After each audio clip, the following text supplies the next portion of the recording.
오늘 말씀 마태복음 24장 15절부터 보겠습니다. 15절. 예, 앞에서 이 난리와 난리의 소문과 나라와 나라가 이제 대적되면서 나라가 이제 전 세계적으로 이렇게 격동기를 맞는 것처럼 그 각 민족마다 충돌이 일어나는 그런 상황이 벌어지게 되는 이유는 바로 이 모든 것이 재난의 시작이라는 단어 속에 이 재난의 시작이 뭐냐면은 해산의 고통이 원인이라는 거예요. 그래서 이 생명이 출생하기 위해서 이 각 나라마다 영국이 스페인이 그 다이아몬드를 찾으러 욕심으로 그 아프리카나 이런 데 공격에 들어갔지만은 그들의 가지고 있는 가난한 그 복음의 믿음, 주님은 가난하지 않지만 그들이 하나님의 나라에 대해서 이렇게 연약함으로 가지고 있는 그 복음이 그들의 욕심 속에서 공격에 들어가면서 그 나라의 그 국가적 기능을 마비시키면서 복음이 흘러나가는 그런 상황으로 주님께서 역사하신다는 거예요. 그래서 이 천국 복음이 모든 민족에게 증언되기 위해서 온 세상에 전파되리니 그제야 끝이 오리라. 주님의 목적은 뭐냐면은 천하보다도 귀한 생명, 이 생명이 살아나게 하는 그러한 그 목적으로 이 세상의 역사를 흘려보내고 있었다라는 것입니다. 물론 우리의 시각에서 볼 때는 사단의 움직이는 그런 동선이 나타나는 것이다. 사단의 공격이다 이렇게 볼 수가 있고, 야 일본을 용서할 수 없다. 영국이 너무나 사악하다. 독일을 용서할 수 없다. 이러한 사건으로 나타나지만 이러한 모든 것들 밑바닥에 흘러가는 그것은 생명력이 흘러가고 있었다라는 거죠. 그래서 이 14절에 보면은 전파되리니 그제야 끝이 오리라.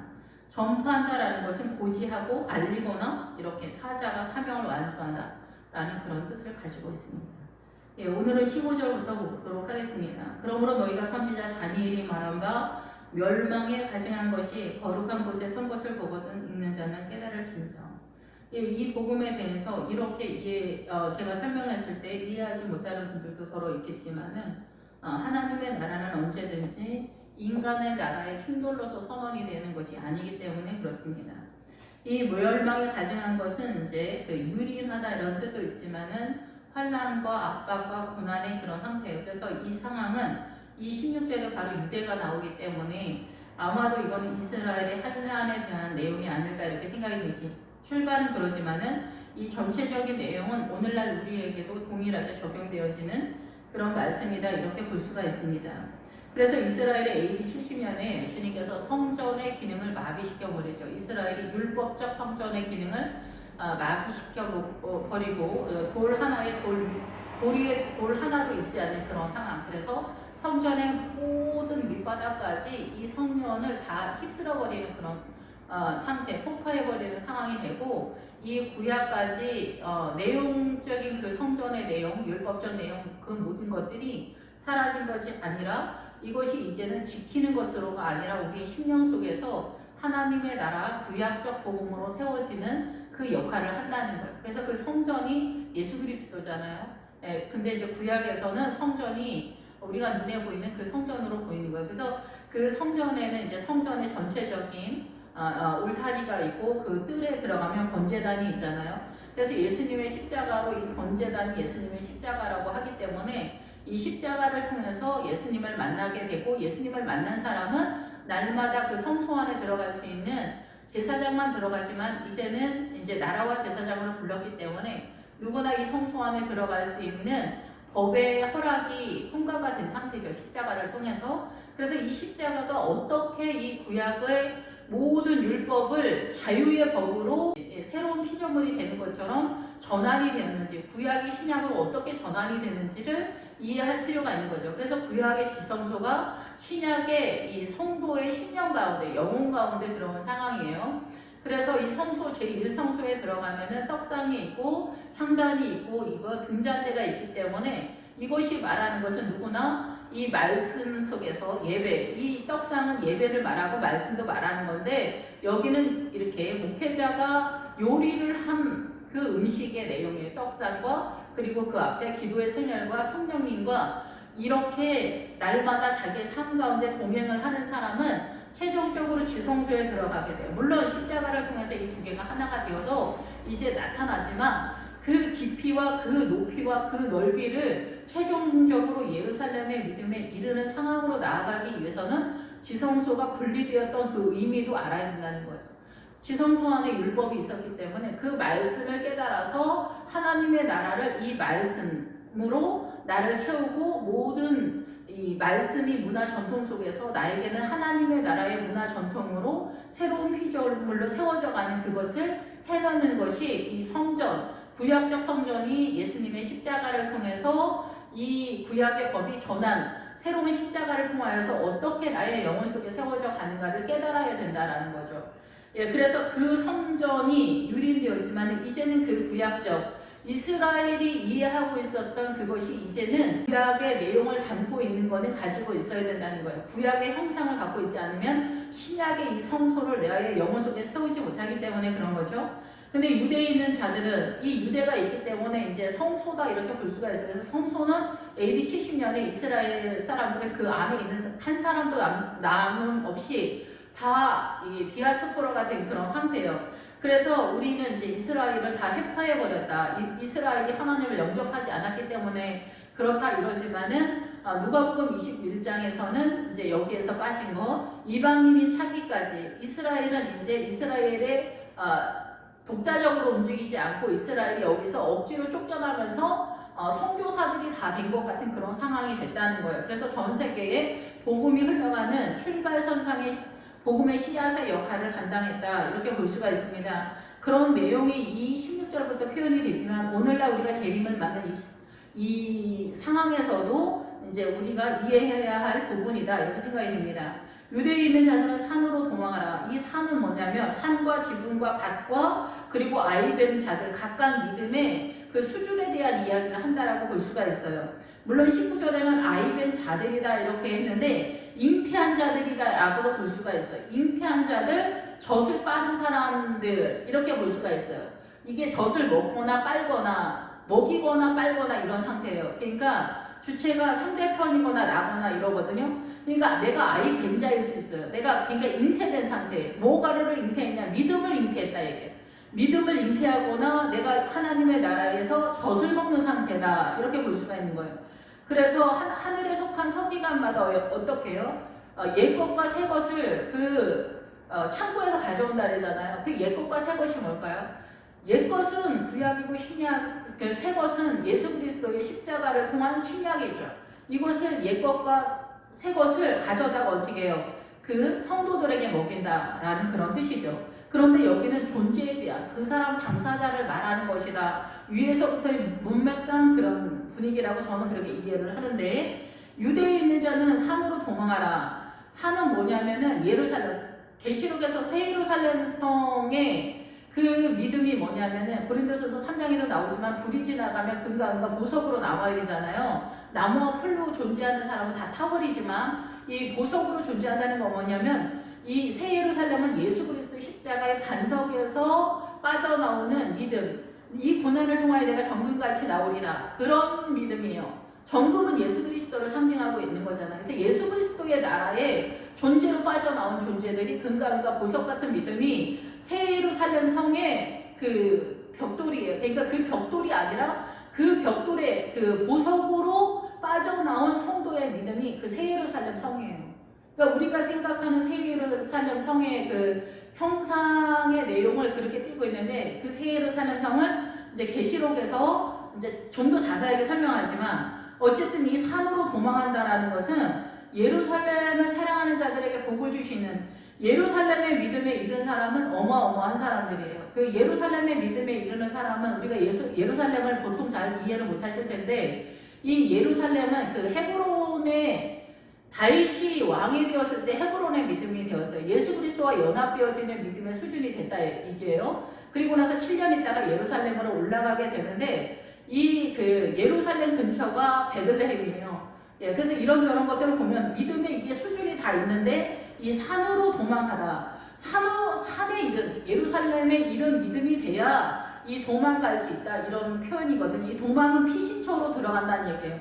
그러니까 산에 이르는 믿음, 예루살렘에 이르는 그런 보석 같은 믿음이 이르러서야 예수 그리스도의 피난처로 도망갈 수 있는 어떤 상황이어도 세상을 감당할 만 칼이나 할이나 적신이나 핍박이나 눈물이나 그 어떤 것일지라도 이 사람을 공격하지 못하는 믿음의 상태가 이르렀기 때문에 이것은 산에 이르는 믿음이기 때문에 이 사람은 예수 그리스도 안에 들어간 상태이기 때문에 어떤 상황이어도 피난처가 되는 거예요. 주께서 이를 지키시고 당사자가 그 예수 그리스도께서 자기를 지키시는 그 하나님의 능력과 권세를 의지하고 있는 사도 바울과 같은. 근데 이제 그 다음은 지붕 위에 있는 자는 집 안에 있는 물건을 가지러 내려가지 말라 이렇게 표현을 하고 있는데 이 지붕 위에 있는 자는 뭐냐면은 우리가 생각하는 지붕 위에서 뭐 물건 가지러 내려가는 얘기하는 것이 아니라 지붕은 건물이다라는 거예요. 세우다 짓다라는 기본 어근을 갖고 있어요. 그래서 이 세우다 짓다라는 이 단어가 나올 때는 이게 어디 나오냐면은 기본 거민들, 그 여호수아에서 영적 전쟁을 할 때 그 기본 사람들이 가지고 있는 게 네 성읍이 있는데 이 기본은 천국 믿음을 상징하는데 천국 믿음에 이르기 위해서는 네 성읍에 네 왕이 있어요. 근데 이 네 성읍을 공격해 들어가야 돼요. 그래서 이 네 성읍을 공격하는 것 중에 뭐가 있냐면은 기럇 여아림이라고 하는 성읍이 있어요. 여기에는 숲의 성읍이라는 뜻인데 이것의 기본 어근이 뭐냐면 여기는 벌떼가 있고 꼴이 있는 곳이고 여기는 바닥을 깔다 건물을 세우다 이런 뜻이에요. 그래서 이 지붕 위에 있는 자는 집 안에 있는 물건을 가지러 내려가지 말라. 이거는 뭐냐면은 자기의 믿음을 자기 가정 속에서 세워가는 거예요. 집 안에 있는 물건, 집 나왔으니까 이거는 집은 자기 자신이기도 하지만 자기 가정이기도 해요. 정상적인 성도는 자기 가정을 믿음으로 세우는 거예요. 믿음을 유산상속시키는 그 작업을 하고 있기 때문에 이 사람은 믿음이 중간 어디쯤이다 이렇게 볼 수가 있는 거예요. 그래서 이 사람은 이제 구약식으로 하면 기럇 여아림의 믿음의 상태인 거예요. 그래서 예수 그리스도의 반석을 깔고 성전을 세워가는 그 믿음 중간 어디쯤에 있다 이렇게 볼 수가 있는 거죠. 그래서 이 성도가 자기의 가정의 믿음을 세울 때 물건을 가지러 내려가지 말라라고 하는데 이 물건은 뭐냐면 사람이라는 뜻이에요. 그래서 마지막 때에 너희가 성전을 세워가는데 너희 가정을 믿음을 유산상속시키는 성소의 그 믿음을 세워갈 때 그 물건을 가지러 내려가지 마라. 그러니까 최고의 믿음에 있는 사람, 중간의 믿음에 있는 사람, 밭에 있는 사람은 뭐냐? 연연해 하지 말라는 거. 이게 끝이다. 이게 그 사람의 수준의 끝이다라는 것인 것 같아요. 이게 주님의 오시는 그때에 이 지붕 위에 있는 사람, 성소를 세우고 있는 중간 어디쯤의 믿음의 수준에 있는 사람, 최고급에 있는 산에 있는 예루살렘의 믿음에 있는 사람, 대표성은 산에 있는 믿음의 대표성은 예루살렘이기 때문에 예를 들어서 예루살렘이다 이렇게 표현하는 거예요. 그래서 구약에서도 산을 말할 때는 최고의 믿음을 상징하거든요. 그래서 이 최고의 믿음의 상징의 대표적 성읍이 예루살렘 성읍인 거예요. 그래서 하나님과 나 사이의 평화의 터 예루살렘, 제 문제가 해결되어지는 자리다. 그것이 예루살렘인 거죠. 그래서 물건을 사람을 가지러 내려가지 마라. 여기가 이제 이 사람의 최종적인 믿음이라고 볼 수가 있겠죠. 그래서 그 마지막 때에 최고급의 믿음과 중간 어디쯤의 믿음과 밑에 있는 단계의 믿음의 사람들이 이렇게 드러난다. 이렇게 표현할 수가 있겠죠. 밭에 있는 자는 겉옷을 가지러 뒤로 돌이키지 말지어다. 이 밭은 뭐냐면은 이 세상을 밭이라고도 하거든요. 근데 이 세상이 밭이라고 할 때 이 밭이 구약적 표현에서는 광야다 이렇게 표현을 하는 거예요. 이 구약적 표현에서는 광야인데 애국에서 출발하면 물과 성령으로 가득나면 그러니까 구약이 있고 신약이 있는데 구약과 신약이 예수님의 십자가로 어떻게 이렇게 전환되는지가 믿음 안에서 보여야 되는데 제가 이제 이해하기로는 그렇습니다. 이제 애국에서 우리가 물과 성령으로 거듭나야 우리가 하나님의 나라를 보기도 하고 들어간다 이렇게 요한복음에 딱 나와 있잖아요. 그런데 애국에서 이제 믿음으로 홍해를 건너서 이 딱 진입하는 것이 그 시내산 주변 언저리거든요. 여기가 광야란 말이에요. 그럼 물과 성령으로 거듭나서 세례를 받고 세례는 우리가 이제 법정적으로 나름대로 뭐 받겠지만은 일단 믿음 안에서는 물과 성령으로 거듭났으면은 이 광야 언저리로 들어가는 거예요. 이 광야 언저리는 똑같이 우리가 이 산안의 문화권 속에서 살지만은 이 사람의 존재는 하나님의 통치권 속에 들어갔다는 거예요. 그래서 여호수아 1장에서 광야서부터 레바논까지가 이스라엘이다 이렇게 선언을 하고 있거든요. 그래서 여기서는 이제 밭에 들어갔다라는 것은 이 세상에 있지만 내가 예수 그리스도의 통치권 속에 있는데 이 광야는 출발선상에 있다라는 그런 거예요. 출발선상. 그래서 이 밭에 그 기본 어근의 뜻은 뭐냐? 몰다 인도하다 이런 뜻이죠. 어디로 모냐? 가나안으로 모는 거예요.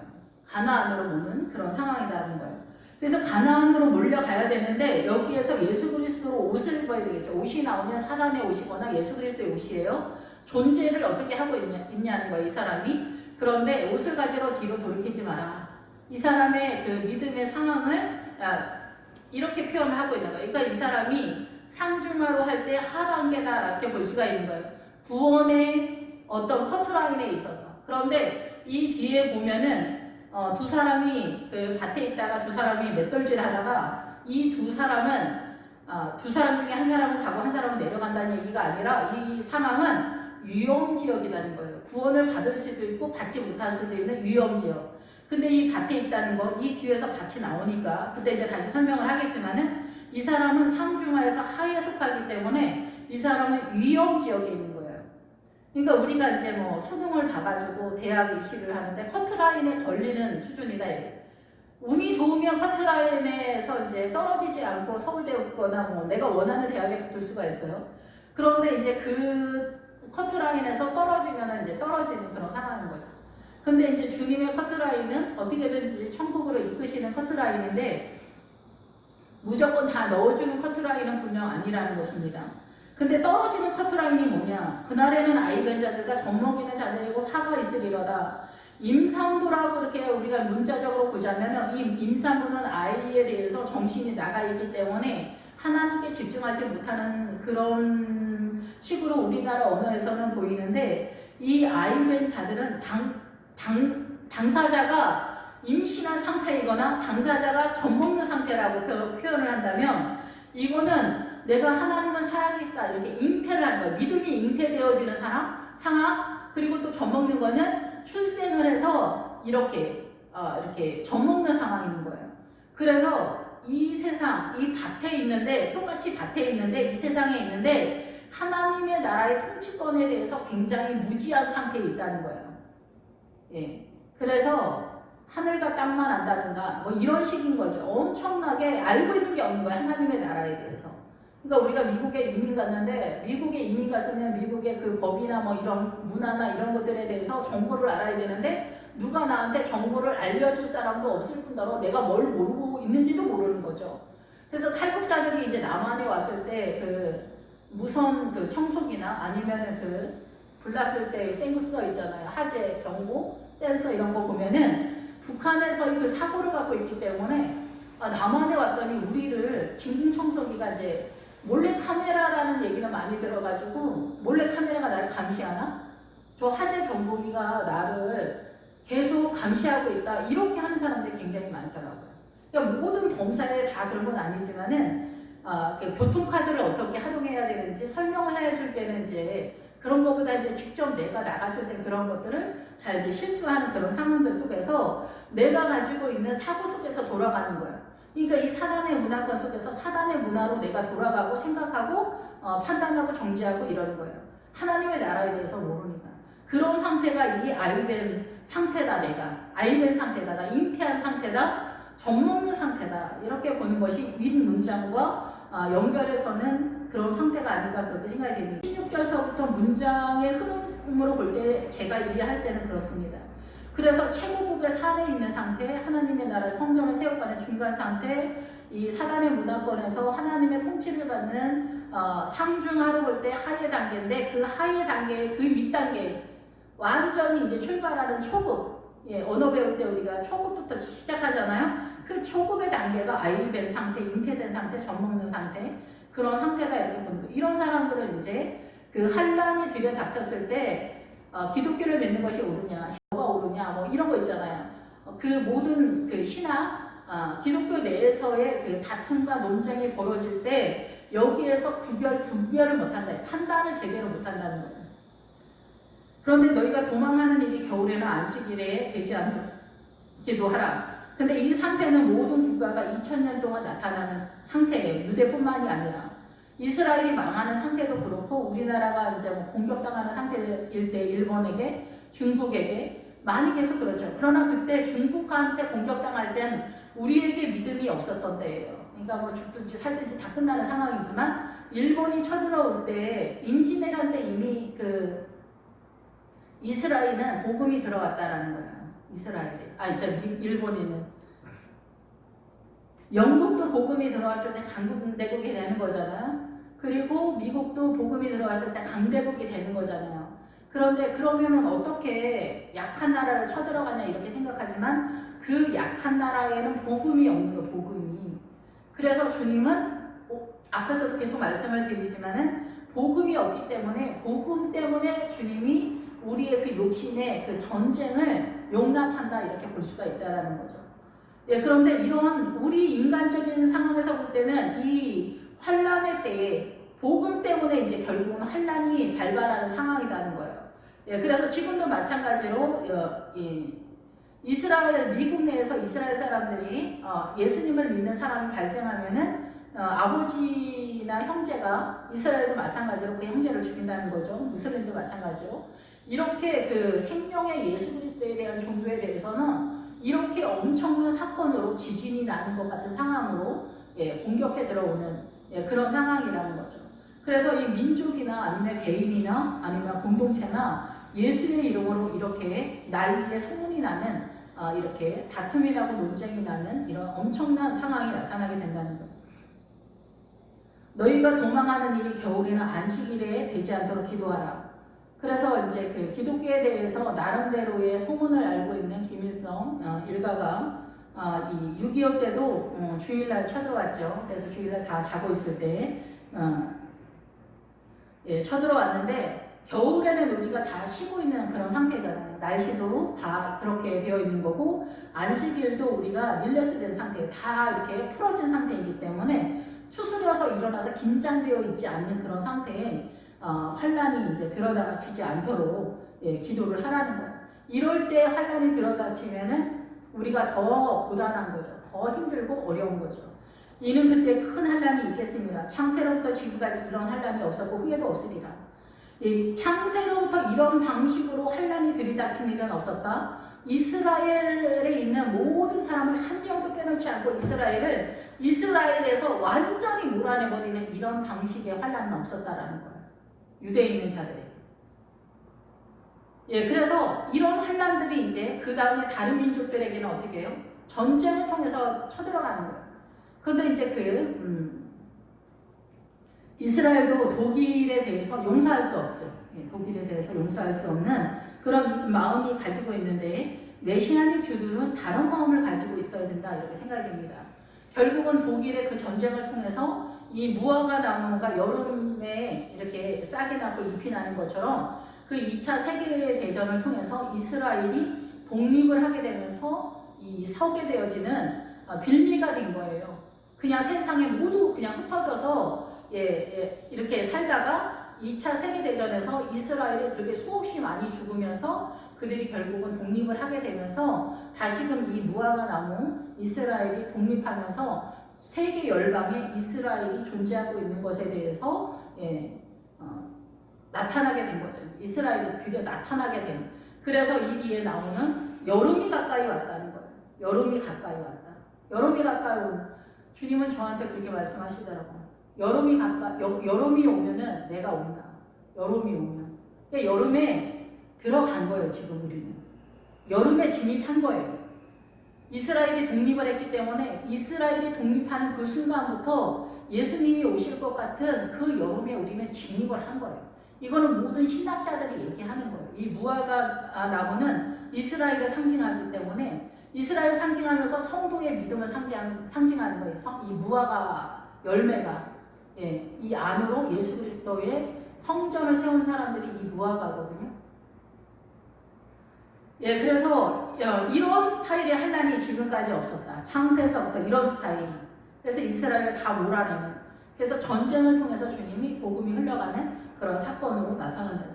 그 날들을 감하지 아니하면 모든 육체가 구원을 얻지 못할 것이나 그러나 택하신 자들을 위하여 그 날들을 감하였다는데 짧게 했다네. 그 고난의 기간을 짧게 했다는 거예요. 근데 이스라엘 사람들이 그 이스라엘에서 다 쫓겨날 때 그 마음이 어떻겠어요? 이스라엘 사람들이 본인들은 아버지로 이렇게 억지로만 쫓겨나지만 실상은 아버지께서 이 이스라엘 사람들에게 복음을 전하라고 다 쫓아낸 거예요. 그래서 그때 믿음을 갖고 있었던 그 초대 교회사에서는 이스라엘 믿음을 갖고 있는 사람들에게 너희는 이스라엘 사람이 아니다. 이제 떠나라고 이렇게 주님이 그랬다라고 하잖아요. 성경에도 그렇게 나오지만은. 예, 그래서 이 이스라엘 사람들이 그 복음을 가지고 이제는 이스라엘이라고 하는 국가적인 차원에서 민족적인 그런 차원에서 이제 너희가 매이지 않고 어떻게 보면은 복음 안에서 전 세계가 이스라엘인 거예요. 믿음 안에서. 그렇죠? 그러니까 중국이나 일본이나 러시아나 미국이나 뭐 영국이나 독일이나 차이가 있는 게 아니에요. 우리가 예수의 이름으로 하나가 되고 형제가 자매가 되는 거기 때문에 보다 이제 믿음을 갖고 있는 사람들은 눈을 열 필요가 있는 거죠. 믿음 안에서. 그래서 이 고난을 주님께서 축소했다는 거예요. 사람이 너희에게 말할 때 보라 그리스도가 여기 있다 혹은 저기 있다 하여도 믿지 마라. 그래서 이러한 상황이 2000년 동안 이런 흐름 속에서 나타났다라는 거예요. 난리와 난리, 민족과 민족이 전쟁을 통해서 복음이 흘러가고 하나님의 나라, 사단의 나라가 충돌되어지고 하나님의 나라가 전 세계의 영적 기근 속에 있는 영혼들에게 하나님의 나라가 가까이 왔다. 천국 복음이, 천국은 예수 그리스도고 복음, 예수 그리스도에 관한 복음이 모든 민족에게 증언되어지는 마지막 때에 전 세계가 이지만 글로벌 시대의 네트워크를 통해서 하나가 되어지는 그런 시점이고 이스라엘이 나타났기 때문에 여름이 왔고 무화과 나무가 섰어요. 그렇기 때문에 이 여름에 우리는 이제 진입된 그런 상태다라고 보여지는 거죠. 그래서 믿음은 근데 하루아침에 서는 것이 아니기 때문에 계속해서 주님이 한 생명이라도 더 구원하시기 위해서 기다리고 계시는 것이다 이렇게 생각이 됩니다. 그렇기 때문에 우리의 믿음을 우리 인생 전체 속에서 아브라함이 이삭을 출생하기 위해서 준비되어야 했던 시간이 100년이었어요. 이해하시겠어요? 이 믿음이 준비되기 위해서 이 100년이 걸렸다는 거예요. 우리에게도 동일하게 이 성도가 서원을 해서 믿음을 세우는 그때 50살이 됐을 때 은 50에 해당되어지는 믿음으로 서는 거거든요. 이변이 없는 한 이 사람이 이렇게 잘 달려갔을 때 그러니까 구원의 믿음의 수준에 순결함의 수준이 50에 해당되는 거예요. 목회자는 200에 해당되어지는 그런 상황이라는 거예요. 그러니까 이 믿음이 요즘 뭐 조국 딸이 뭐 그 논문에 대한 이야기를 하는데 2주 동안은 논문을 쓸 수 있느냐? 절대 그럴 수 없는 거죠. 예, 유명한 뭐 수학자가 뭐 미적분을 9살에 풀었는데 19살에 그 수학 논문을 썼다고 하는 얘기가 뭐예요? 폰 노이만이 19살에 수학 논문을 쓸 정도로 19년이 걸렸다는 거예요. 거의 20년이 걸려서 수학에 관한 논문을 쓸 수 있을 100, 이게 우리가 논문을 쓰면 거의 100페이지 쓰잖아요. 100페이지에서 좀 넘어가는데 어쨌든 이런 논문을 쓰기 위해서 20년이 걸렸는데 예, 그런 거짓말이라는 건 누구나 다 알지만 이제 그 다음은 이제 그런데 그만큼 시간이 걸린다는 거예요. 예, 시간이. 예, 그래서 그리스도는 예수 그리스도가 이 땅에 재림에 오시는 동안 그 중간에 그리스도는 없다는 얘기예요. 그리스도가 여기 있다 저기 있다 표적과 기사를 보여주고 하사하고 막 이런다 할지라도 이 기사를 보여준다는 거 하사한다 보여준다 준다는 얘기예요. 근데 이런 것들이 나타나지 않는다는 거예요. 그리고 그리스도가 광야에 있다. 광야에 있다는 것은 굉장히 그럴듯하게 누구나 봐도 보이는 그런 상황에 있다. 저 사람이 메시아가 아니냐. 저 사람이 그리스도일 것 같다. 누가 봐도 그런 것 같다. 아니다. 예, 골방에 있다. 저 사람은 진짜 겸손해서 골방에 있어. 뭔가 이렇게 이상한 짓 하는 사람들의 아우라가 느껴지지 않습니까? 골방에 있다, 광야에 있다. 예, 이런. 그래서 이런 사람들이 그 뭐 해도 우리 뭐 시골에 뭘 있다 뭐 이렇게 하면서 이제 사기꾼들도 하는 뭐 그런 것들이 패턴들이 다 있단 말이에요. 그런데 이제 멀쩡한 우리같이 평범한 사람들은 이거를 구분을 잘 못하고 속아 넘어갈 수가 있는 그런 상황인 거예요. 저희 큰언니가 이제 예수 믿은 지 얼마 안 됐는데 누가 성경 공부를 하자고 그래가지고 거기를 갔대요.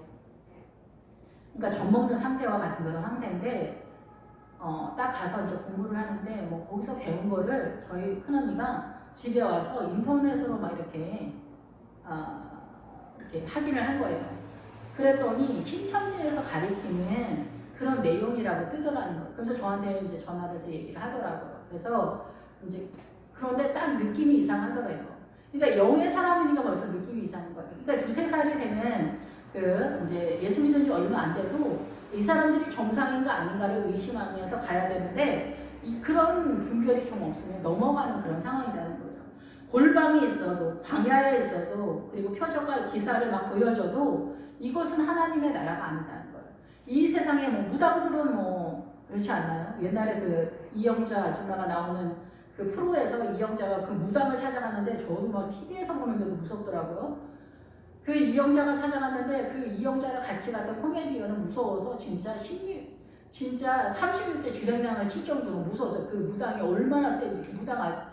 그 무당은 남자였어요. 남자였는데 와 진짜 그 화면에서 그 이렇게 모자이크 처리를 했는데 그 사람의 그 무당이 칼을 있잖아. 엄청 잘 드는 칼. 그러니까 무당들이 왜 그 작두 탄다고 하잖아요. 그 작두를 엄청 하잖아요. 그래서 옛날에 제가 아는 목사님이 자기 어렸을 때 자기네 외할머니가 무당인데 작두를 타서 할머니 사기친다 이렇게 생각을 하고 자기가 발을 한번 이렇게 살짝 대봤대요. 대는 순간 발이 쫙 나갔다는 거예요. 그래서 병원에 가서 꼬매고 난리가 났었대요. 근데 나중에 이제 자기가 이제 예수 목사님이 됐는데 어쨌든 그럴 만큼 엄청나게 이 작두가 그런데 이 무당은 그렇게 잘 드는 칼을 입안에다 막 돌리는 거 입안에다 놓고 돌리는데 이 입안이 아무렇지가 않아요, 여러분. 이렇게 신기한 일이 벌어지면은 이건 하나님이냐? 우리가 절대적으로 신뢰할 하나님이 아니라는 거예요. 표적과 이 기사를 보인다고 해서 대단하다고 해서 우리한테는 대단한지 모르지만 이건 사단의 세력이다라는 거예요. 하나님의 목적은 뭐냐면 우리가 하나님의 세력, 하나님의 나라로 들어가서 이 생명이 살아나는 그것이 목적이라는 거예요. 야, 너희들 기적과 이적 대단하지? 이게 중요한 게 아니에요. 이런 얘기도 엄청나게 많지만 광야와 골방에 있어도 이게 중요한 게 아니라는 거예요. 그리스도는 이제는 예수님 같은 이 신천지 이만희가 그리스도가 실패했기 때문에 자기가 이제 성령으로 움직인다라고 이렇게 얘기했다라고 하는데 어쨌든 간에 이제 그리스도가 예수님의 세력이 지금 나오진 않는다는 거예요. 어떤 상황이든 어떤 모양이든.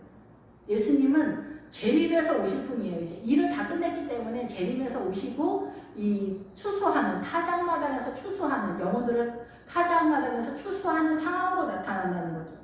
예수님은 어떻게 나타나느냐? 번개가 동편에서 나서 서편까지 번쩍임 같이 인자 임함도 그러하리라. 천둥번개 여러 매 치잖아요. 우리가 이거 휴거가 되어지는 상태는 천둥번개처럼 번쩍이고 끝난다는 얘기겠죠. 주님의 구름 타고 이 뒤에 나오는 주님의 구름 타고 오신다? 주님의 구름 타고 오는 거는 저는 좀 다르게 보는데 우리 그렇게 하면 이 천둥번개가 맞지 않는 거예요. 모든 민족이 지구에 있는 모든 사람이 예수님이 구름 타고 오시는 걸 본다는 얘기냐? 그 얘기가 아닌 것 같아요. 제가 이 말씀을 준비하면서 깨달은 것은 왜냐하면 그 밑에 말씀도 연결해서 보면은 좀 아니야. 그러니까 우리는 여태까지 주님이 구름 타고만 온다고 생각했는데 정답은 뭐냐면은 번개가 동편에서 나서 서편까지 번쩍인 거죠. 천둥 번개 치듯이 주님이 오신다는 거예요. 천둥 번개처럼 순간 빛이 한 번 나고 이 번쩍이잖아요. 번개가 번쩍일 때 모든 것이 보이잖아요. 근데 그 다음에 사라진다는 거죠. 그래서 휴거당하는 사람은 그러는 거고 나머지 사람들은 또 나머지에 그게 있겠죠. 죽음이 있는 곳에는 독수리들이 모일 것이다. 죽음은 무슨 뜻이냐면 그 시체라는 뜻도 있지만 폐허라는 뜻이 있어요. 폐허는 뭐냐면 우리가 요단강을 건너서 아이성을 공격에 들어갈 때 그 아이성이 사람 자신이거든요.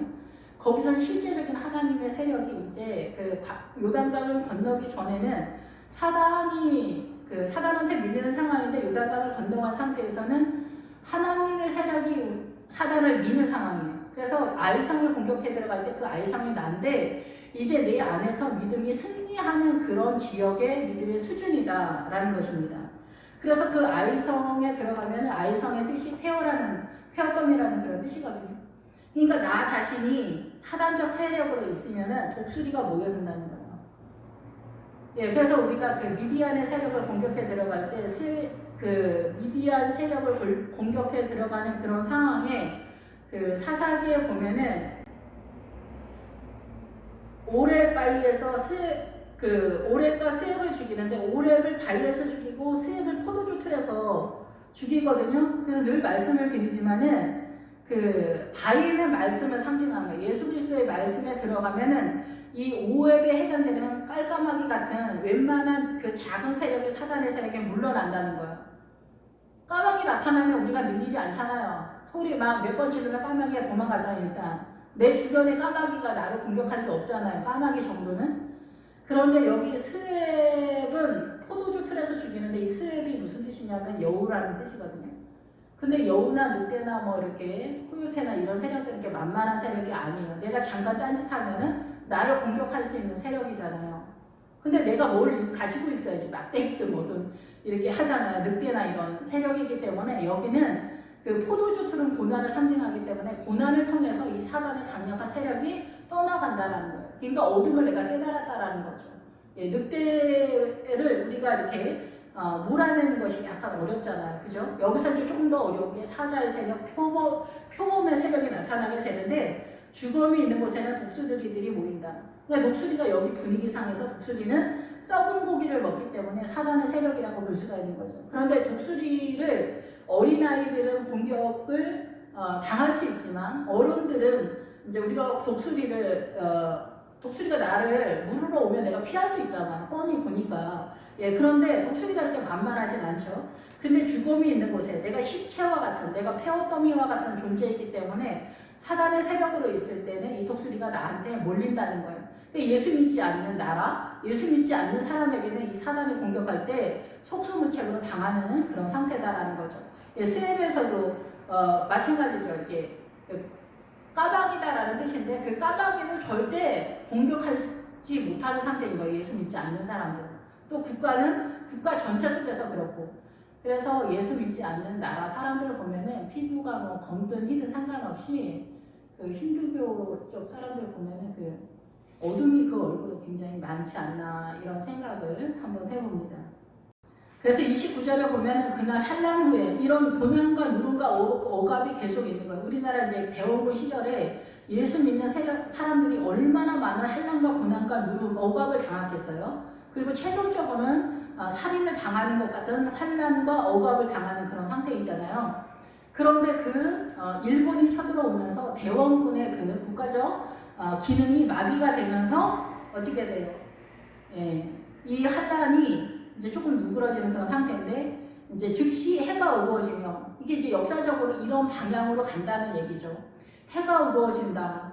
실제적으로 해가 어두워지는 게 아니죠. 저 해가 어두워지는 게 아니라 우리의 믿음이 어두워질 때 이 해가 달을 쏴서 달은 빛이 없는데 해가 어두워지니까 우리의 믿음이 추락하니까 해가 어두워지면서 그 해가 달을 쏴서 비춰주는 그 은혜가 이제 달빛인데 달빛도 빛을 내지 않는 그런 상태가 되는 거예요. 그러니까 하나님의 권능이 잘 보이지 않는 그런 상태가 되는 거죠. 그렇게 되면 어떻게 돼요? 그거에 대한 증세가 별들에게 나타나서 별들이 하늘에서 떨어지는데 이 별은 우리가 계시록 1장에서도 목회자라고 딱 나와 있잖아요. 목사라고. 예. 그래서 교회 공동체의 사자들이다. 그러니까 이 별들은 목회자들이라고 볼 수가 있는 거야. 이 하나님의 빛을 갖고 있는 사람들인 거죠. 그래서 이 별들이 이 예수 그리스도가 나는 세상을 비추는 빛인데 그 빛을 각인에게 비춰준다.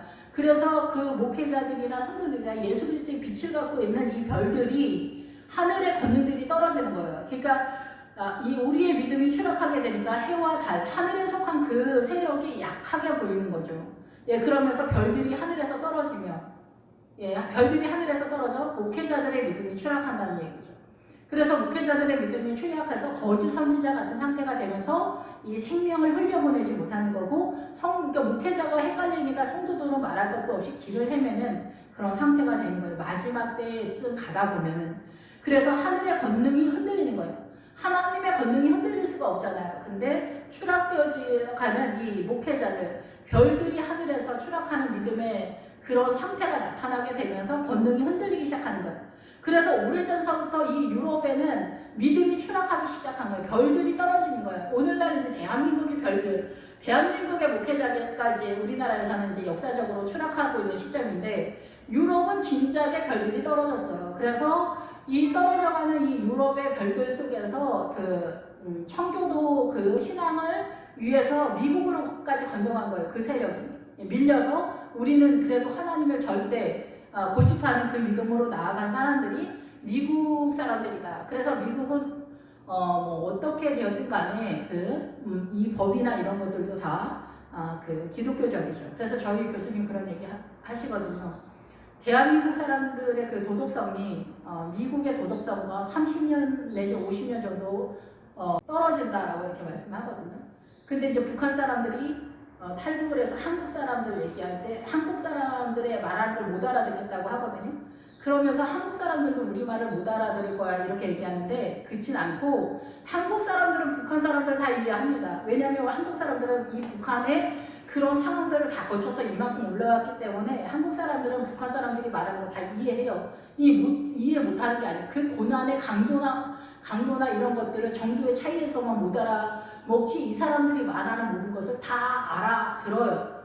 그런데 우리가 미국에 갔을 때 우리는 미국 사람을 이해 못해요. 그들의 수준이 높기 때문에 이 정신적인 사고관계 속에서도.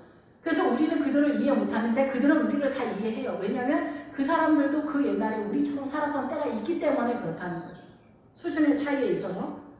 그래서 이 하늘의 권능들이 흔들리는 거. 그래서 유럽은 다 지나가고 지금 우리나라가 추락하고 있는 거예요. 별들이 추락해. 그래서 유럽의 이제 별들이 진작에 유럽은 추락을 한 그런 상태다라는 거예요. 그래서 우리나라도 추락하는 그런 상태죠. 우리나라가 이제 예수님을 잘 믿는 것 같다. 요즘 다 추락하죠. 조은규 목사님서부터 WCC를 통해서 대거 추락한 그런 상태다라고 볼 수가 있죠. 교단별로 이런 쪽으로 다.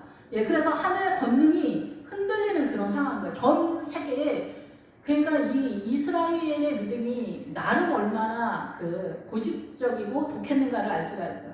전 세계의 복음이 흘러갈 때 소나기가 지나간 것처럼 1대, 2대, 3대, 4대, 2 조금만 내려가면 바로 사단하고 다 넘어간 거예요. 하늘의 별들이 다 떨어졌으니까. 그럼 성도들은 말할 것도 없이 다 추락한 거 없는 거예요. 낙엽처럼 없어지는 거지. 그런데 이 이스라엘은 지금도 현존하고 있잖아요. 지금도 살아있어서 지금 메시아 일주가 다시금 복음으로 들어오는 세력으로 나타나고 있습니다. 예, 그래서 이 하늘의 권능이 흔들리고 있는 거예요. 별들이 추락하면서. 예, 그래서 우리나라도 이 복음의 소나기가 100년 조금 넘어가니까 이렇게 추락하면서 이렇게 되는 거죠. 예, 그래서 지금은 이제 복음이 굉장히 흥망한 것처럼 모양새는 있지만은 이 실하지 않다. 예, 논의 벼를 타작했는데 껍데기가 3분의 2다. 이런 식인 거죠. 예, 똑같은 논에서 벼 타작을 해도 어느 논은 알목이 많다. 근데 어느 논은 껍데기가 많다. 이러거든요. 그런 상태가 된 상태라고 볼 수가 있고 사대교회에서 흰옷 입는 그런 시대. 그래서 우리가 성도의 시대에 돌입한 게 아니냐. 그래서 마지막에 이제 여름이 왔다. 주님이 오는 이 이스라엘이 등장하면서 여름이 시작됐다라고 볼 수가 있겠죠. 그때 인자의 징조가 하늘에서 보이겠고, 그래서 인자의 징조가 하늘에서 보인다.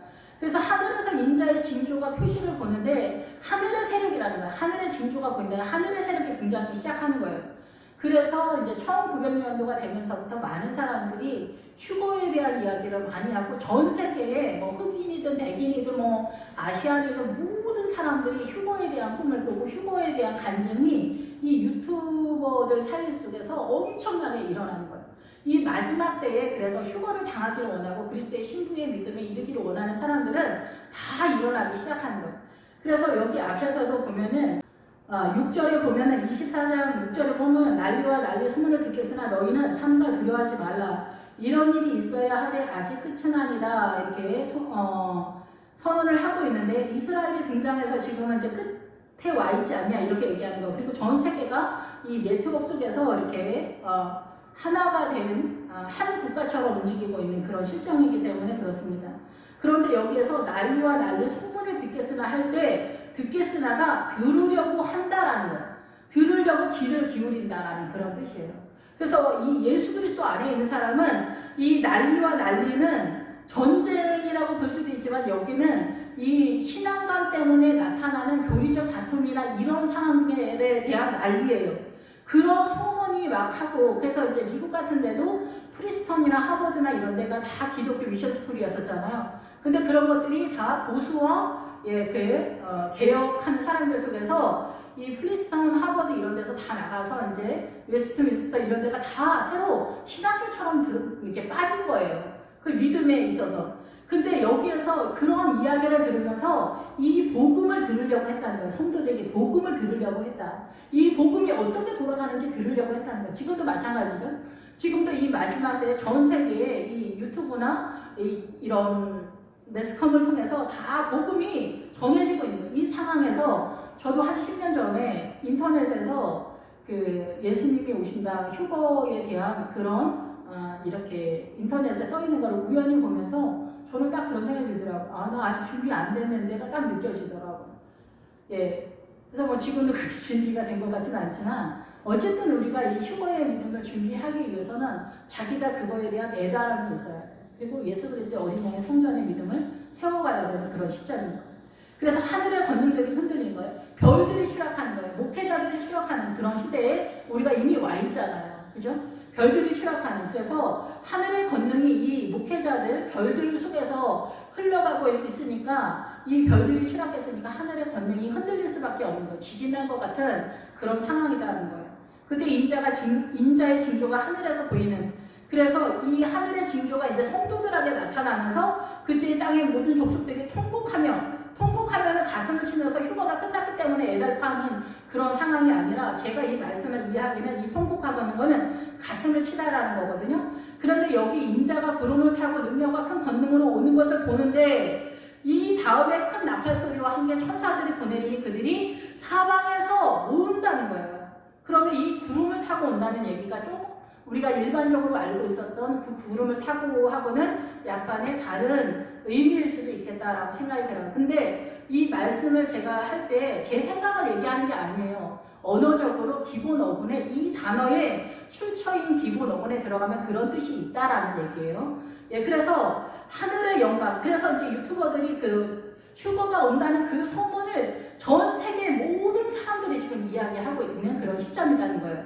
그리고 전 세계 모든 사람들이 이제 대한민국 하나만 있는 것처럼 그렇게 움직이고 있다는 거예요. 대한민국이든 일본이든 중국이든 이제 다 그런 게 중요하지 않아요. 그러니까 요즘 뭐 우리나라가 뭐 일본이랑 뭐 거래하지 않는다 이럴 때 바보 같은 소리인 거예요.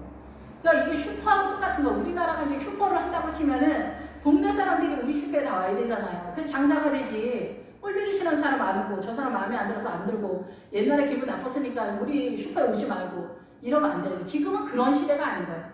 이제는 뭐 일본이 쳐들어오고 중국이 쳐들어오고 그런 시대는 아마 지나갔지 않았을까 이런 생각이 듭니다.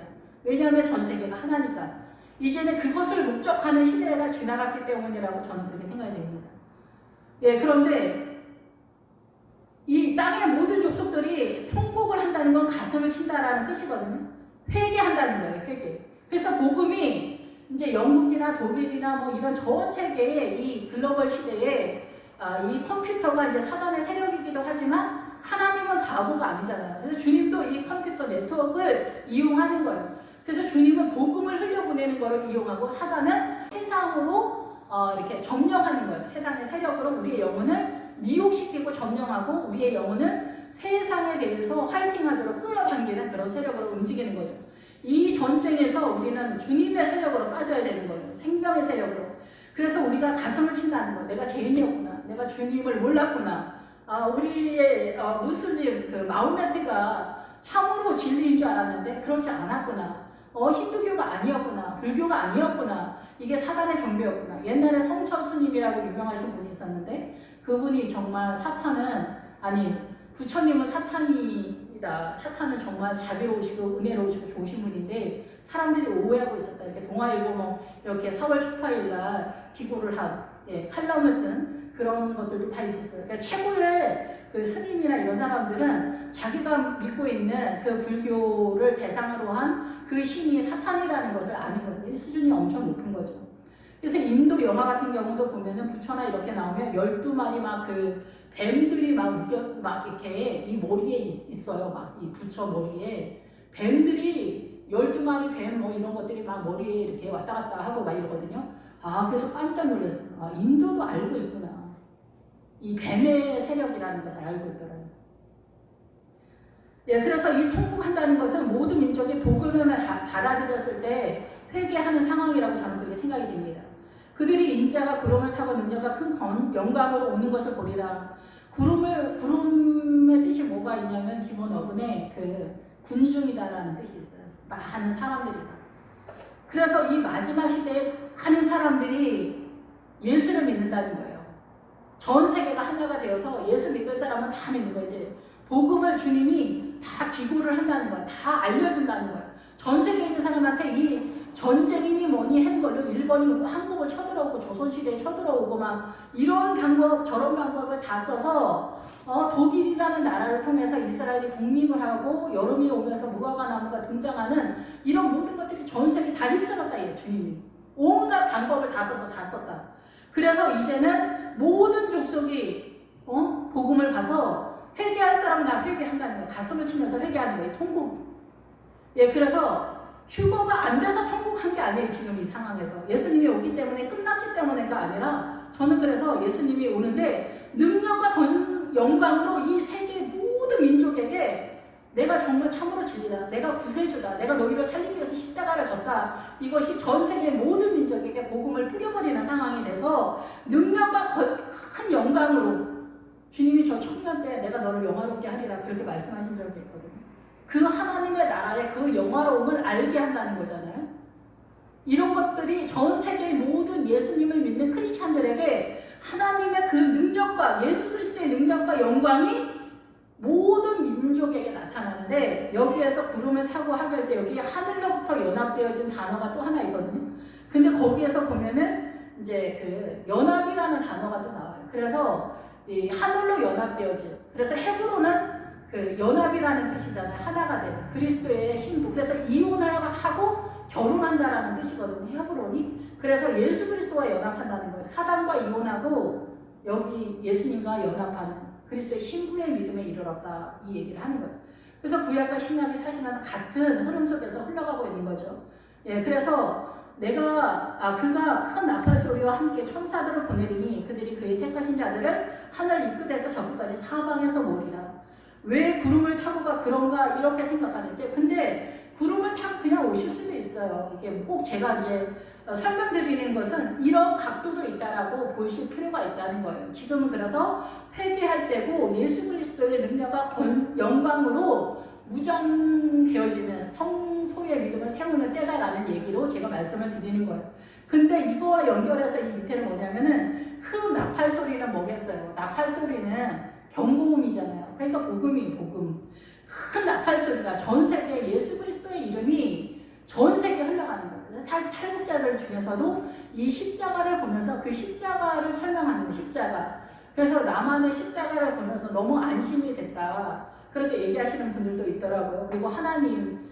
그래서 탈북자들이 이렇게 탈북을 해서 이제 북한은 이제 복음이 안 들어가니까 아예 탈북자들이 튀어나오면서 제3세계를 삼국을 통해서 들어올 때 여기 목회자들이 다 진치고 있으면서 성경 공부시키면서 이들을 다 생명으로 인도하는 거예요. 육체적 생명을 위해서 보내주지만 실상은 여기는 영적인 생명을 보내주는 시스템으로 나가는 거잖아요.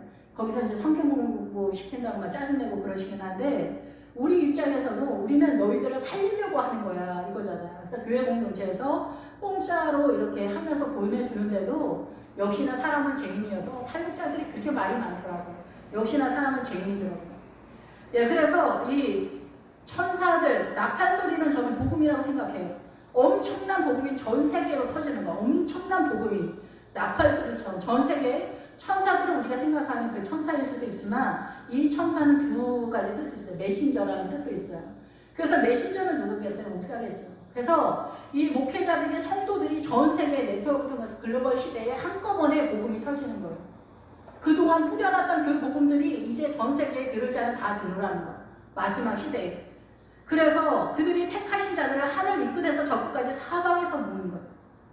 이 생명을 전 세계의 네트워크를 통해서 전 세계에서 사방에서 이 복음, 성도들의 생명을 살리는 작업을 지금 하고 있는 그 시점에 우리가 와 있다라는 거죠. 그래서 우리가 무시하지만 인도는 인구가 많기 때문에 우리나라는 지금 이제 500만 밑으로 추락하고 있는 상황이잖아요. 별들이 추락하면서. 근데 인도는 올라오는 세력이잖아요. 근데 이미 인도는 인구가 많아서 1000만이 넘는 크리스천들이 있습니다. 예, 우리가 생각하는 이 눈, 어두운 인간적인 눈과 전혀 틀린 하나님의 그 생명의 행보가 이렇게 전 세계적으로 전쟁이라는 그 방법을 쓰면서까지도 하나님의 나라의 생명이 이렇게 흘러가고 이제 마지막 시대에 이삭 줍는 그런 시점이 아닌가 이런 생각이 들고 또 우리의 믿음들이 최종적으로 정리하는 그런 시대고 이제 2000년이 돼서 지금은 누구나 변명할 수 없는 시대인 것 같아요. 전 세계에 복음이 흩어져 있고 전 세계에 주님이 오신다라는 그 소문이 난리와 난리 속에 소문에 소문이 흘러가고 있는데 이런 상태 속에서 자기가 자기의 믿음을 준비하지 않은 것에 대해서 본인이 책임을 지되 이리 뛰고 저리 뛸 필요가 없는 거예요. 자기의 삶의 영역 속에서 하나님의 뜻을 세우는 거예요. 미워하고 원망하고 판단하고 시기하고 질투하는 이런 것들을 잡는 것, 이것이 바로 복음이라는 거죠. 어디로 뛰어나가고 지금 그런 상황도 아니에요. 지금 이제 뭐 복음 들고 어디 세계 선교로 나가는 그런 시점도 아닌 것 같아요. 예. 어쨌든 뭐 근데 나가는 사람이 있고 복음 다 전해야 되는데 저 제대로 잘 못하는 사람 중에 하나지만 어쨌든 지금은 그 마지막 이삭 죽는 그런 시점의 시대가 아닌가. 그래서 이제 여기까지 다 온 것 같지 않습니까? 여기까지 전 세계적으로 온 것 같죠. 그래서 32절부터는 무화과 나무 여름이 가까운 줄 알라요. 여름이 가까운 건 뭐냐면 이스라엘이 등장했기 때문에 여름이 시작되었다는 거죠. 예, 그래서 이제 마지막 때가 되었는데 우리가 정신을 차리고 근신해라. 눈을 열어라, 깨어라, 기도해라, 말씀을 알아야 된다. 이런 것들로 이제 그래서 주의 거룩함을 묵상하고 되새김질해서 먹어서 소화시켜서 어린 양의 성전을 세우는 그 작업을 늘 우리가 습관처럼 해내야 된다는 것입니다. 기도하겠습니다. 할렐루야. 주님 감사함과 찬양 드립니다. 예, 가는 길이 힘들고 어렵고 세상에 미혹당하는 우리의 삶이 주님 앞에 있습니다.